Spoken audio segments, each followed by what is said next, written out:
I guess my issue is you knew what it was when you signed up, and he brought you everything he could have promised. I don't know what he promised her or what he told her, but it couldn't have been better than Anthony Davis in a championship in 4 years, and now you talk about you invoking KD.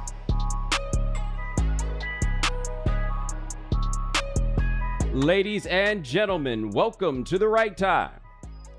My name is Bomani Jones. Thanks for listening wherever you get your podcast. Thanks for watching us on YouTube. Rate us, review us, give us 5 stars. You only give us 4 stars. I'm inclined to believe you are a hater. It is Foxworth Friday. Domonique Foxworth, what's going on? Man, enjoying the NBA offseason. Like, it's different than it's been in the past, but I feel like it's more interesting than it's been in past seasons. I also think you look like you about to go in the steam room. You know what I'm saying? Like you about to pour some water on the rock. Yeah, it's like a rustic setting back here. I feel like steam room is right, or it's like those HGTV shows. Like I feel like I'm in some middle-aged white lady's kitchen. they done redone it with all the wood.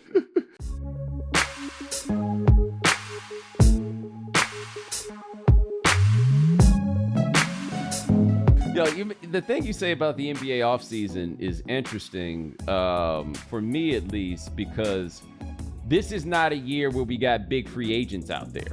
Like, there's not going to be, the closest thing we're going to have to like a major free agent splash is what we presume to be wherever DeAndre Ayton winds up in a sign and trade, right? But like, we don't really have guys where, like, this isn't 2010, for example, right? Where like all your stars are out there, you wondering where they're going to go. We don't have a big fish for free agency. We got all the trade stuff, and God knows what'll happen in between the time that we record this and it actually goes out there. They make a podcasting really difficult for you boys because we just can't lean in on whatever the thing is, right?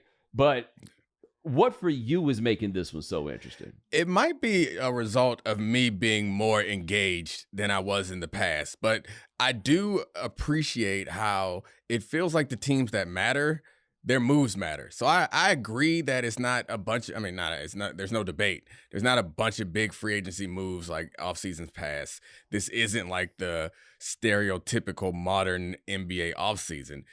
However, like the moves that are being made, I care about. And I think the best way to put it is they make me excited for the season in a way that the previous moves made me excited for the offseason. Like, where are they going to go? Where are they going to go? Then they're there, and then I'm like, I don't care. But now I'm like, oh, I want to see what Brogdon looked like on the Celtics. You know, I want to see what Joe Ingles got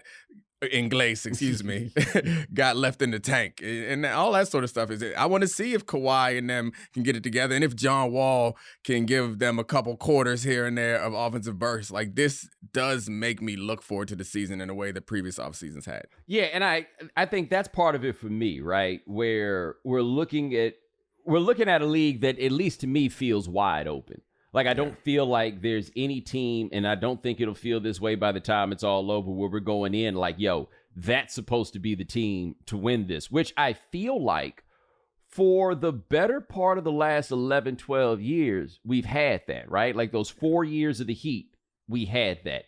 And then we thought it was going to be Cleveland, and then all of a sudden you had this crazy rise of the Warriors.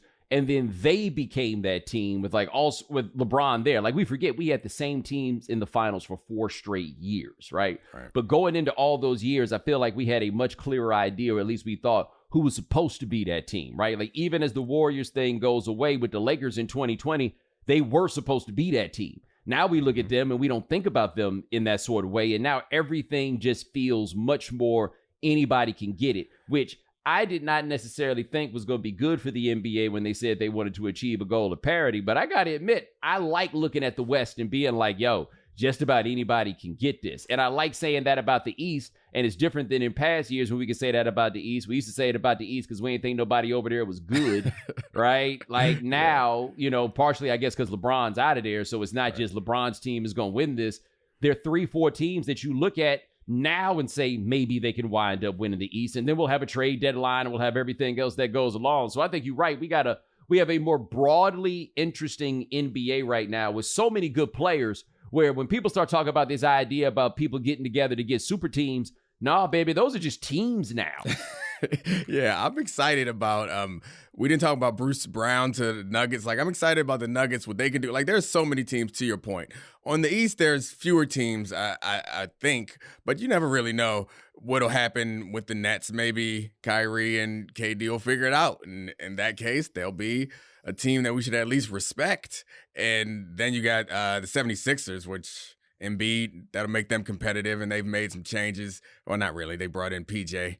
That's that's their big offseason addition. But you're right. It's all very exciting. And I didn't get to the team that I think is the favorite, the Bucks. Right. Like what they're gonna do, and then what the Celtics are gonna do. I think it's different. Like, we think of NBA history, we're used to super teams, like there being a front runner, a couple front runners that we're looking forward to. And I'm like you, I thought I was gonna miss that. But it doesn't feel like parity in the way that they flattened all the teams as much as it feels like parity, and there are more teams that have risen to that elite level. Because I think any one of like the top 5 to 6 teams, I could imagine them being a dynasty in the right era, but they just happen to be in this era of the NBA where everybody got guys. It's just guys everywhere. It's crazy. And then you watch Summer League, and I don't make too much about Summer League, but Chet out there cooking, and they got all these great players coming up in the draft. Like this, I guess it's an international sport now, like fully, and these boys are good everywhere. It's no bad players.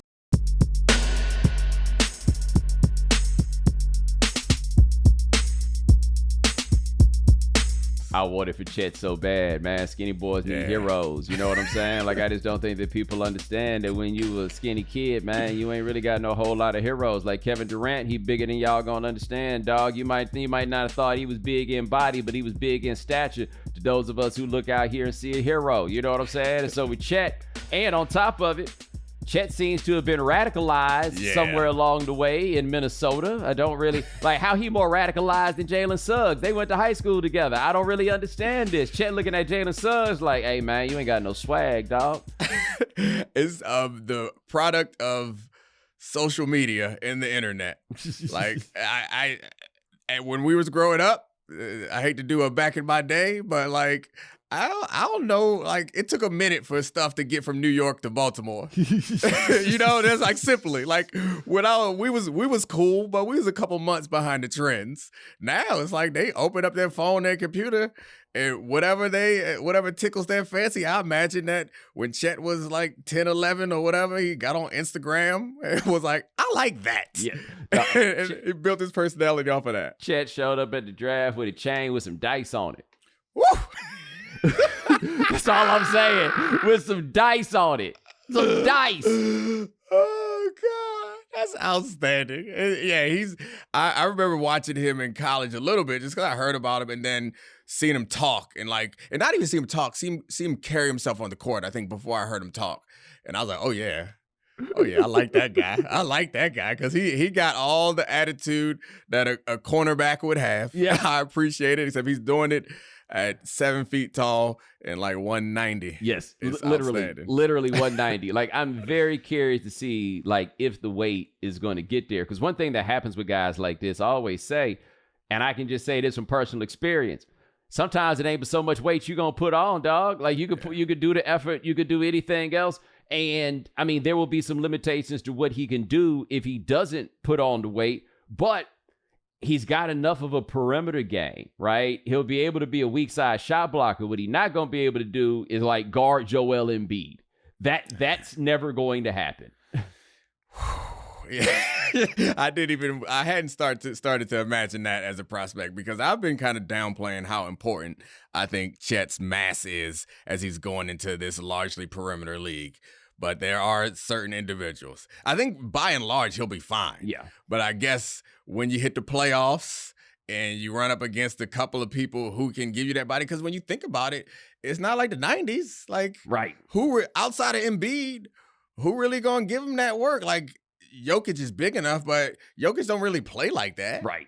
Yeah, he faced the basket. He just plays point guard from the interior. I don't see it being a huge problem, the weight, as much as he just has an odd body. And like that scares me more than anything. And I don't know, I'm not a physicist or a doctor, but like I know when I see a body look like that and move like that, it makes me nervous. Yeah, I understand, right? I see, I'm rooting for him, dog. Yeah. He got all us on his skinny ass back. You know what I'm saying? Like carry us all there, bruh. Carry us all to the next level.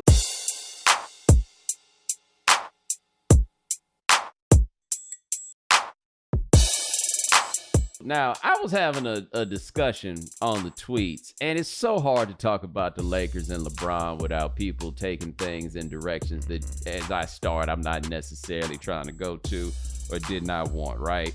But it happened to me because I do think there's something very interesting about this LeBron era, which, by the way, has been 4 years. Like, those 4 years ran up on us pretty quick, and LeBron spent 13 straight years where his teams got at least to the second round of the playoffs, right? You got all those years with the finals, but at least the second round of the playoffs. He's been with the Lakers for 4 years. They've made the second round of the playoffs one time. They've missed the playoffs twice, but they got a championship, right? Now, it's an interesting championship because on one hand, it was in the bubble. You didn't get the parade, all of that stuff. On the other hand, it was the year that Kobe died, which I imagine comes with its own significance for the Lakers. But at least for me, as an unattached party, right? Like a party observing this from a distance, I would think this has been a little bit disappointing if I were a Lakers fan. Like that's how I would see this. It's just like you want the championship. And I guess they're more relevant than they used to be. But normally when you're in a place like that, even if you're not winning the championship, you go into the conference finals. You go into the NBA finals. Like you in this push. And that really isn't what this has been for the course of this 4 years. And I can't think of anything quite like that. Like somebody pulled up the stat for me that the only team in a 10-year span to win a championship but not make it out of the first round within that span were those Mavericks, where they won the championship in 2011. And then around that, didn't get past the first round. I haven't seen anything like those are the only examples that we have. And so Lakers fans that I'm friends with, they haven't really enjoyed this as much as they thought they would.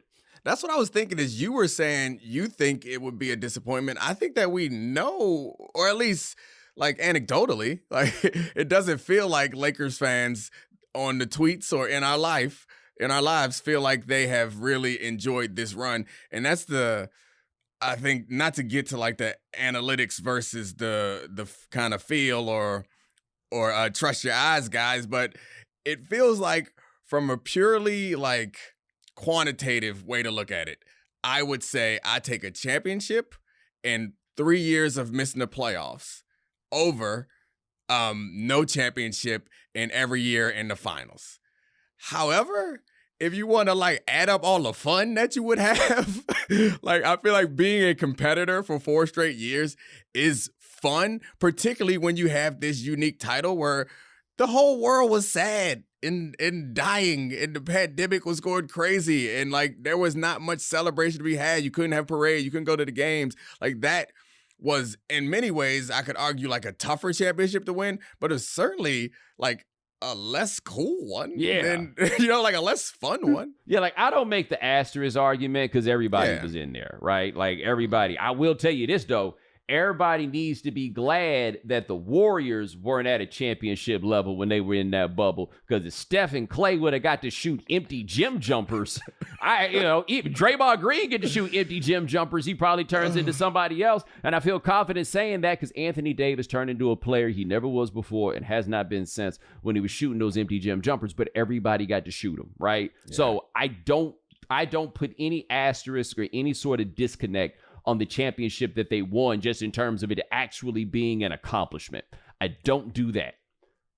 But it didn't feel the same, right? Like I just don't think there's any way around that. And it was interesting because somebody got in my mentions and said, "Oh, so you're measuring success by how much people enjoyed it?" Yeah. Like what else are you in this for? Like one thing I don't feel like you can do if you observing this as a fan is to treat it like management. You know what I'm saying? Like the management can get in there. This ain't about fun. This is about business. What this is a job for you? Like you as a fan, you took this on as another job? Yeah, I mean, I think that speaks to like the numberfication of sports and that they out here, like, so many fans are out here, like, trying to take an analytical position to the point where it feels like they got a Lakers logo on their polos when you don't. Like, did you have a good time or not? It is outrageous, the investment that people have. It's like quasi-religious almost, and that they have in some of these teams where it's about doing the right thing. And it goes to Jeannie's tweet. It's about doing the right thing for the team.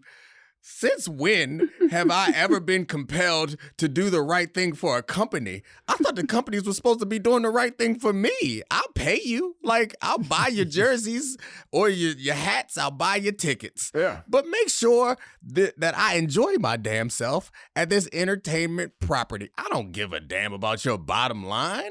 I don't give a damn about how happy you are. Like, I'm the customer. So that point is, it always blows my mind, or it would blow my mind if I heard someone say, like, oh, we in this to measure it by how much fun? No, Jeanie Buss and LeBron can count rings. Yes. They not sending me one. I want to know how happy they made me. Yeah, well, like, I was thinking about it with the Shaq Kobe run, right? Mm-hmm. And I think that there's something that's easy to forget about that run. Keep it in mind that began at a downtime for the Lakers, right? Which at that time was the downest that you could ever imagine the Lakers would be. And then, of course, we had like the last 9 years, right? Which just completely changed the way we thought what the Lakers could be at the bottom, because they had just never had a run like that. The Celtics had time like that. Basically every other great franchise in sports, it had we bottomed out for a little bit time. The Lakers never really had. So, like, they had the rising action of 96 until they win the ring in 2000, right? Like, there was some pushes, there was some struggles, but they were consistently very good. They had an exciting young Shaq. They had a rising Kobe Bryant. I feel like the difference in this run they had was the guys that mattered on that team were what they were when they got them, right? They got LeBron as LeBron James. Then they went and got Anthony Davis as Anthony Davis with the expectation that he would be this, like, the Wilt Chamberlain of this one, the Kareem Abdul-Jabbar of this one. And he has turned out to be kind of the Dwight Howard. Like, Dwight had a good year when he was there with the Lakers. He was hurt, and he played better than you probably remember because Kobe told y'all not to like him, and that's all it took, and it has carried over in that man's life for the last 9 years because Kobe told y'all not to like that dude, right? And then, of course, he was like, how about this? I'll be as unlikable as I possibly can, right? I'll be what you want. But anyway, Anthony Davis coming in got that championship, but it hadn't been like, he has not had a we gonna retire your jersey when you get out of here stretch, which is what we expected given where he was in his career. It feels like they don't like him. And maybe it's just me, but it's possibly because I think the point you made is they came as like already completed products.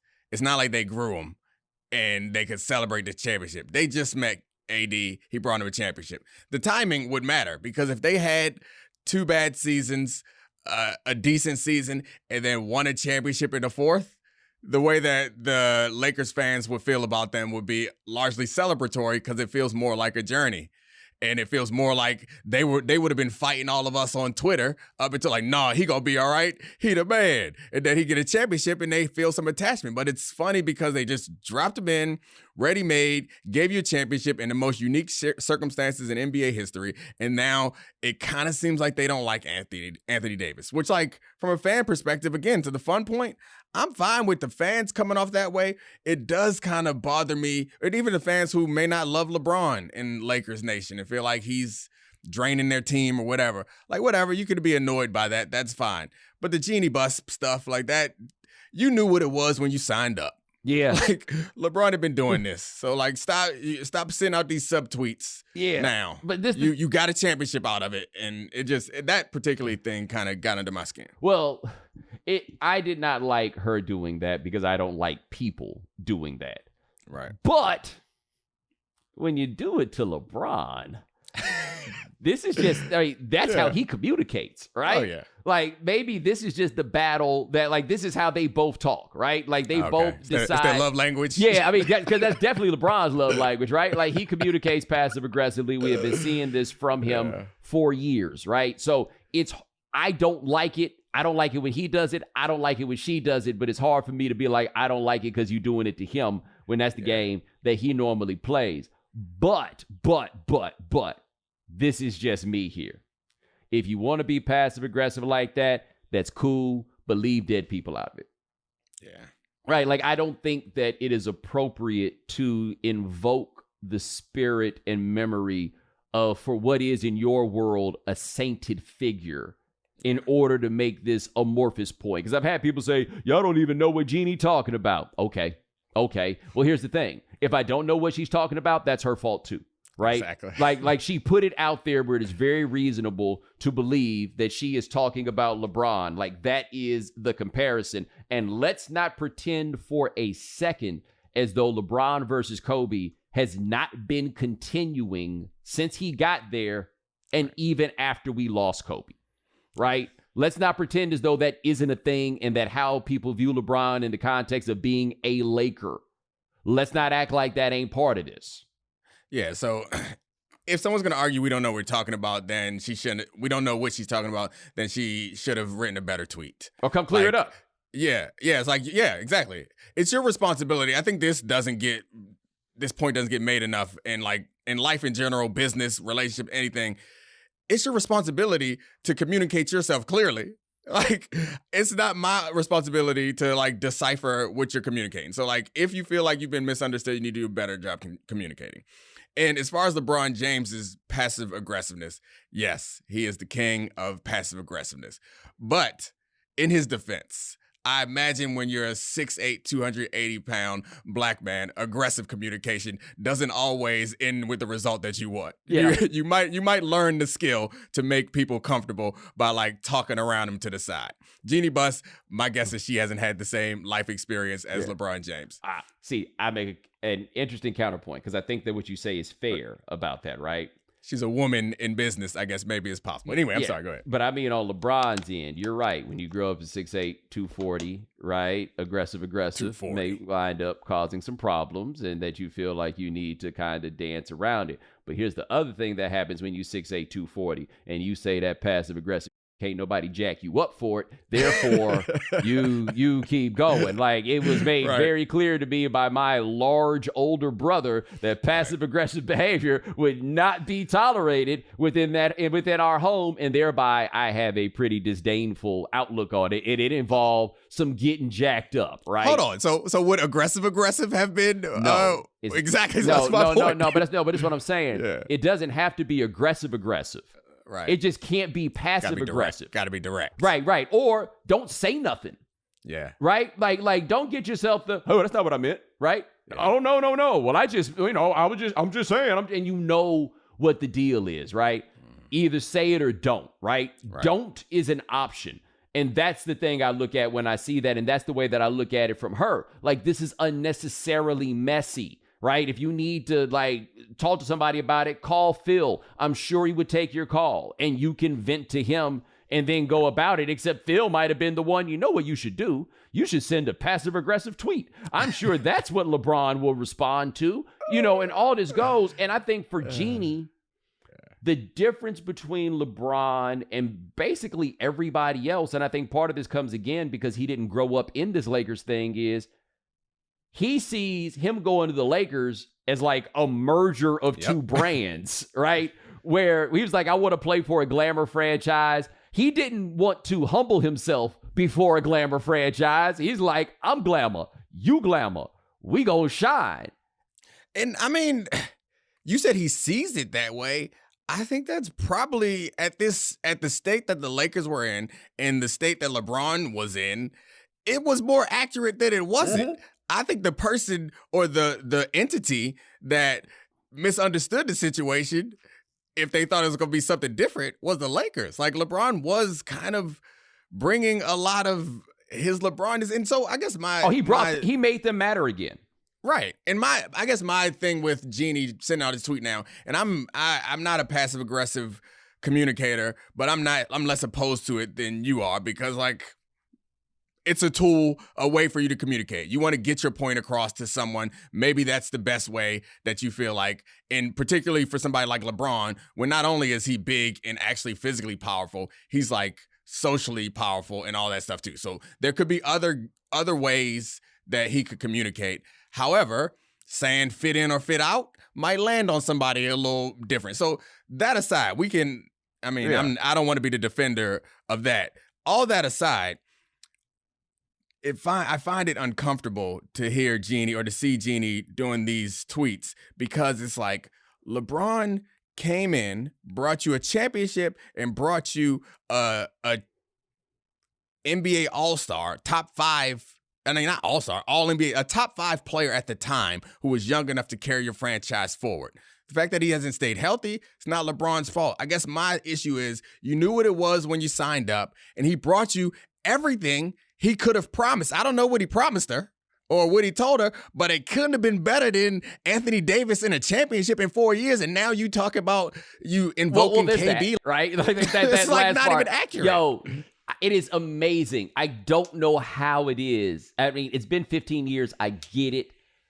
Kobe Bryant in the parking lot of the mall with, as I recall, some crazy sunglasses on, telling a kid with a flip phone camera, which, just so you know, wasn't at the level of these cameras we got on phones now, telling that kid ship his ass out as a quote about Andrew Bynum so that they could get Jason Kidd, which, by the way, would have been a bad idea because it all worked out, right? Like, they let it roll and everything managed to work out, right? Like, the idea that Kobe would have just trucked through anything. Kobe got on the radio and said he would rather play in Pluto than play for the Lakers. But again, they figured it out. They made it work. Now, where I agree, I think I agree with you and have, I don't even know if a disagreement about some of what you just said about like the gratitude element of it and what more could you have asked for?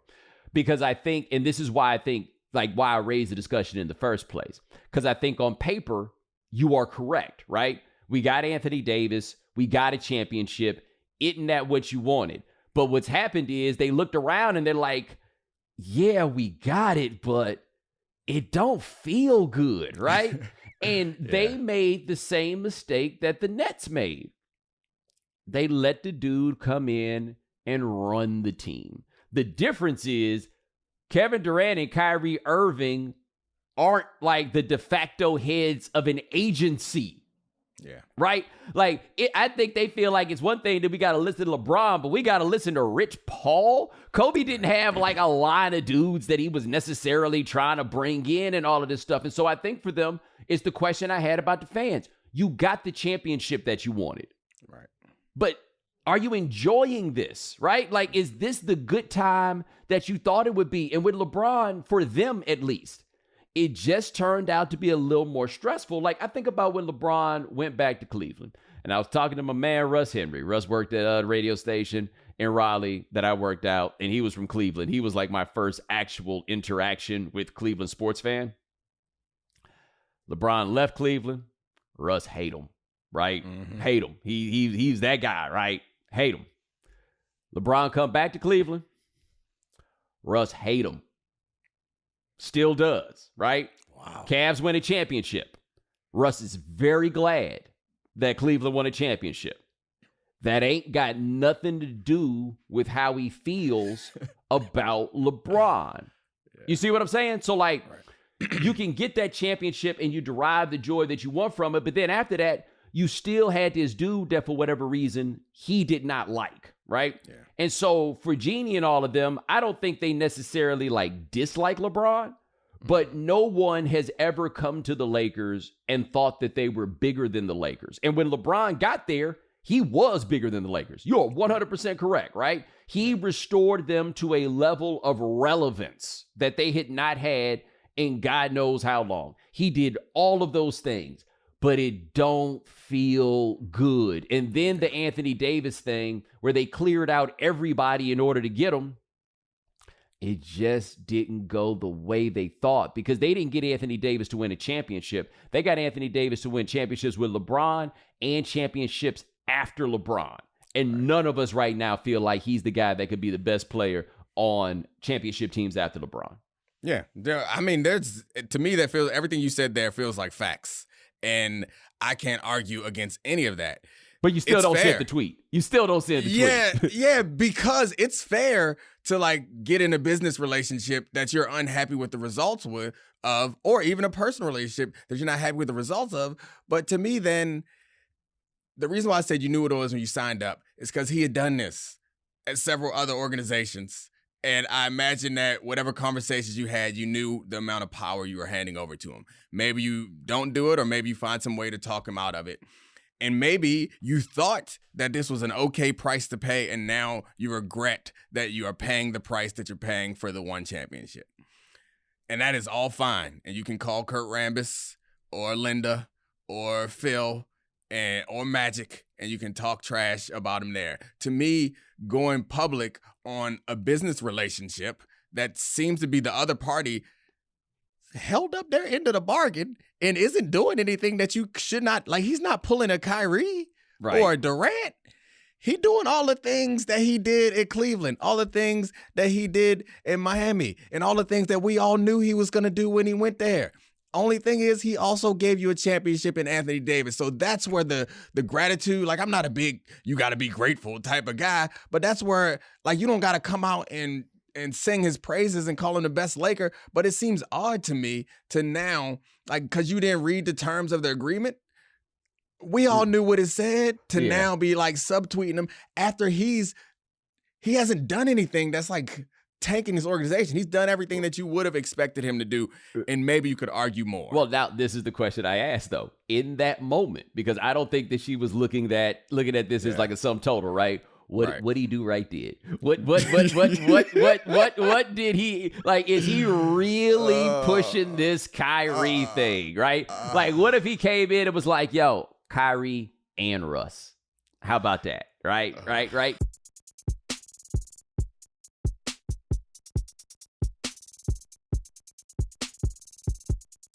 This is where I would worry if I were the Lakers in like a macro sense about everything that they're doing, where I would worry. Something has happened here that they had made changes to the cap and the CBA to make it to where this wasn't really a thing, but now something's happened that is flipped up, which is a lot of the last 10 years of collective bargaining from the owner standpoint, and this is something that you can speak to from your time in negotiating in this, very much so a lot of collective bargaining is the owners arguing with each other.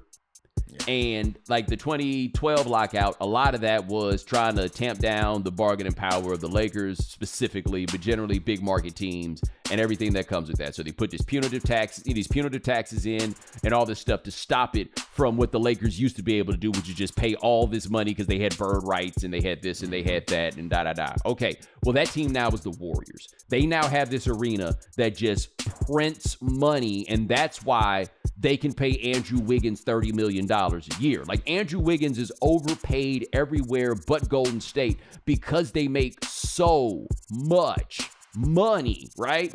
The Lakers used to be the team that could live like that, and they aren't the team that can live like that anymore. And if I'm LeBron, I imagine I look up and I see the money the Warriors are spending, and I'm like, yo, why don't we try to do something like that? There's limitations to it because, like the hard cap line and everything else. But the Lakers aren't the Lakers anymore in that respect. There's another team that can make it rain, that can be the Yankees, that can be the Dodgers, right? That can be the Red Sox. It ain't them. And so LeBron coming in there like, okay, well, hey, man, if we're going to get this done, we need to get this, we need to get that, whatever. And they like, dude, we make all our money off the Lakers. Like, we don't really have money coming in from other stuff. We aren't billionaires like that. Yeah, and you put on top of that the fact that they are, I guess it goes back to the point where we both agree that it was more a merger than LeBron coming to the team. You can further cement that point by how they acting right now. Because if they were equal partners, then they would be able to go to LeBron and be like, nah, we're not going to sign all these clutch guys that don't seem to help us get any better. And no, we're not going to bend ourselves in all these pretzels, because like they would have the alternative of letting LeBron walk and still being the bleeping Lakers. Yep. They aren't anymore. They aren't that team anymore because the league has changed. The money has changed. The paradigm has shifted to a point where the Lakers can't always go from Hall of Famer to Hall of Famer to Hall of Famer. And they felt what it was like in that period where they didn't have any Hall of Famers in their prime. And that's where we are now. And your point about the Warriors is right. They they have the money to withstand the tax, and it's because that their fortune is not solely built around the fact that they bought a basketball team a long time ago and the price and the value has gone up. It's a real hard way to run a business when it's all tied up in it like that and you're competing with people who don't have the same parameters. But it's going to be interesting what happens with LeBron in the next couple of years in the Lakers. I mean, next couple of years, next season. Yeah, next season. Like, well, this is a thing that I wonder about with the Lakers was, did they expect that they were getting a level of LeBron James where just because we got him, we're championship contenders? Because that would have been fairly reasonable for them to expect in 2018 when they got him. It's not reasonable to expect now. He is, without question, the best 19-year player that we have ever seen. I'm not even sure that it's close. It is amazing what he is still capable of, what he can still pull off.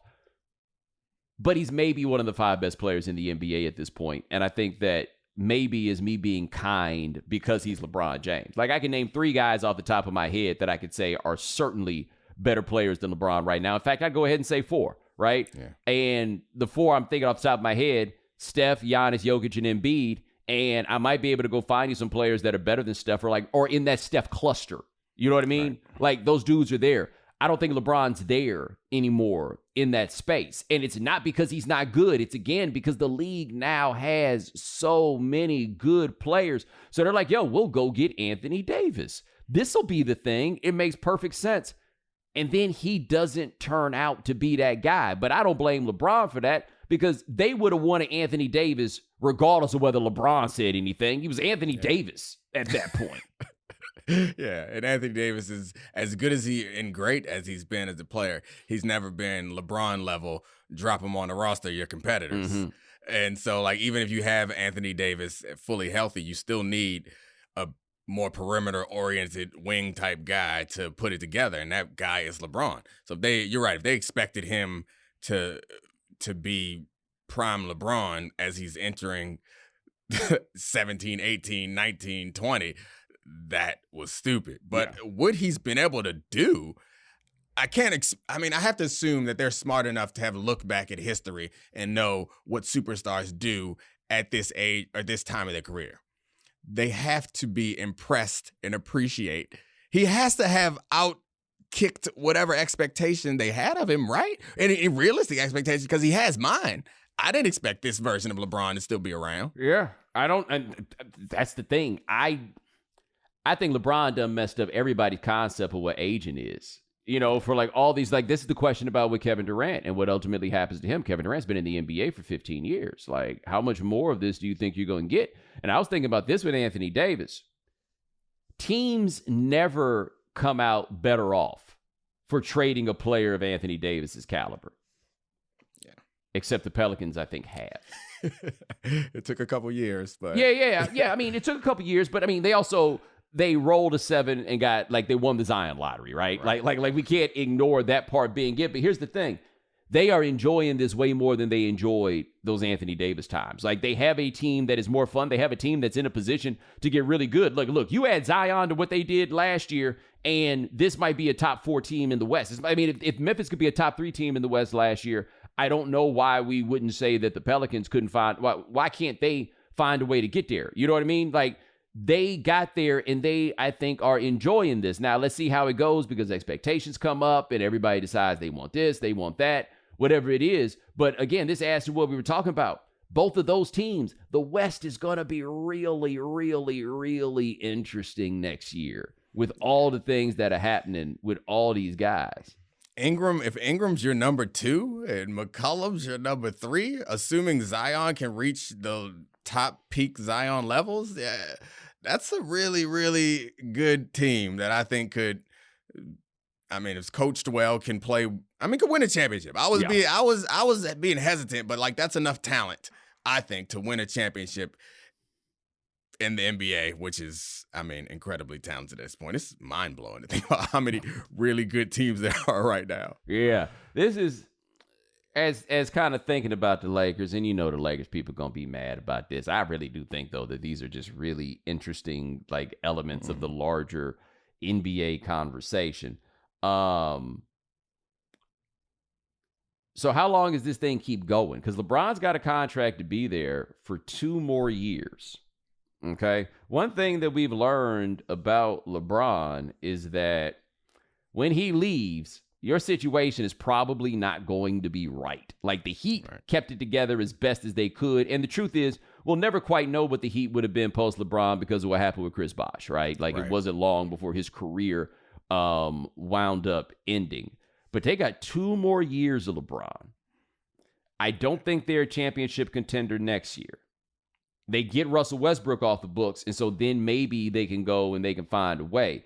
But are they really desperate enough to try to bring Kyrie in to make this happen? Because, man, he's so good, right? He's so Kyrie, though. Like, can you imagine, like, how many games combined are Kyrie and Anthony Davis playing? Or LeBron, who has not been able to give you 70 games since he got there? Yeah. The answer is yes. Are they that desperate? The answer to me seems to be clearly yes, because you're going to, given their situation, you're going to have to take some scratch and dents. And they're, like, to be completely honest with you, the scratch and dents that you normally have to take are not Kyrie's issues.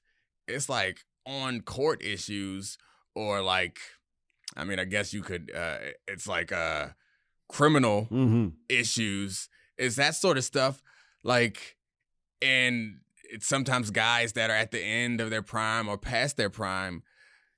Kyrie is in his prime as a player, and his issue is something that they could convince themselves that LeBron's presence will solve, because I was going to say the last time, but the only time we've seen Kyrie be like a model, close to a model teammate, was next to LeBron James. So, like, if that's a real nice scratch and dent, I guess. And I would understand looking at that and like turning your nose up at it if you were some other franchise that hadn't traded away a bunch and had stockpiles of talented guards and wings. They ain't got it. So, like, no. It ain't a great option, but it's the best they can do right now. Make it happen, dog. Make it happen. Make it happen. Because here's one thing about that LeBron-Kyrie thing. I think I told you about this the other day. I somehow wound up like watching old First Take clips on YouTube. And I saw when he showed up to Bristol in 2017. But it was after he said he wanted out of Cleveland, right? And it seemed like forever ago when you watched it. Like, Kyrie looked like a high school player coming for his first trip to Bristol as much as anything else. Like, the suit, his hair was cut short. He had to eat, like, he looked so much younger and more youthful than he does right now. And as I'm watching that clip and I'm thinking about everything that's going on with him, like, in the course of the last 4 years, the dude that last played with LeBron James is not the dude that's showing up there, right? So when he show up in there burning that sage in the locker room, I want to see how that goes, because James Harden was looking at that like, bro, what are you doing, right? like when he starts doing that stuff, that's what I want to see. When he starts no call, no showing, well, he'll call, but he'll no show, right? When he starts no showing some of these games, or the I need a mental health break or whatever it is, right? When that stuff starts happening, what's it going to be? Because I do think LeBron is probably like, yeah, I can handle this. Like, his ego is such that it can happen. But the last time they was there, man, hey, Kyrie rightfully got tired of like being like, you know, calling me a kid and all of this stuff. Like, he wanted to branch out. He wanted to have that room. Are the Lakers going to give him that room? Can they afford to give him that room? Because we've seen what happened when a team gives him that room. Can they do that? So, yeah, I get that they would be desperate enough and look at it just from basketball. But if I'm the homie Darvin Ham, I'm like, bruh, I just got here. And I don't know if you can do this in the NBA anymore, right? I'm not exactly sure. But I feel like if I'm Darvin Ham has to treat that locker room like a bar. You know what that means? I'm walking in day one and I'm whooping somebody's ass. The first thing I'm doing when I walk in there, Kyrie decide he ain't coming to play, I'm putting my hand around his neck and putting him on the wall. Everybody got to know I will fight each, and you gotta go Riley Cooper when you walk in there. right? Every single one of you. I'll fight you all. Oh gosh, that's a modern coaching strategy. I like that. Well, I guess it's not. It's an ancient coaching strategy that might fit this circumstance. Yeah, I mean, I'm with you. I wouldn't want to do it, but it still comes back to like the when you're at a team, when you're talking about football teams, and they're like, should we re-sign our mediocre quarterback or not? After a long deliberation, they normally land on you do. Because what else we gonna do? Kirk Cousins in the house. Yeah. So what else we gonna do? And I feel like that's where the Lakers are. So what else we gonna do? If we don't, so put together the plan that gives them a better shot than putting Kyrie on it. Like there's huge volatility, but you can go with some other plans that don't have the upside that Kyrie has. Like I hate it for them, but it's gonna be fun to watch. Yeah. By the way, what is all of this for Russell Westbrook? Oh, and his hometown team. Yo, he's a grinder, man. Like he is one of my favorite players there's ever been, and they gonna get him out of here for a dude that don't even come to work. You know what I'm saying? Like that's where he is on this. This dude don't even be coming to work. That, by the way, Domonique Foxworth. Check him out on Get Up. Check him out on Anscape. Check him out all over the television. Check him out on Anscape on a show called Logged In. That's why he is over there in the sauna. That's where they be taping that over there. My man, it is greatly appreciated. Appreciate you, brother. All right, man. And ladies and gentlemen, thank you so much for joining us here on The Right Time. We do this 3 times a week. Gabe Bassane and Adi Khan handle things behind the scenes. Thank you, gentlemen. Remember, Monday, we got our final installment of The Right Time Book Club with David Remnick, the author of our book, King of the World. You still got time to get caught up, and definitely check that out. Remember, follow The Right Time. Rate us, review us, give us 5 stars. You only give us 4 stars, I'm inclined to believe you are a hater, and we'll talk to you guys in a couple of days. Take it easy.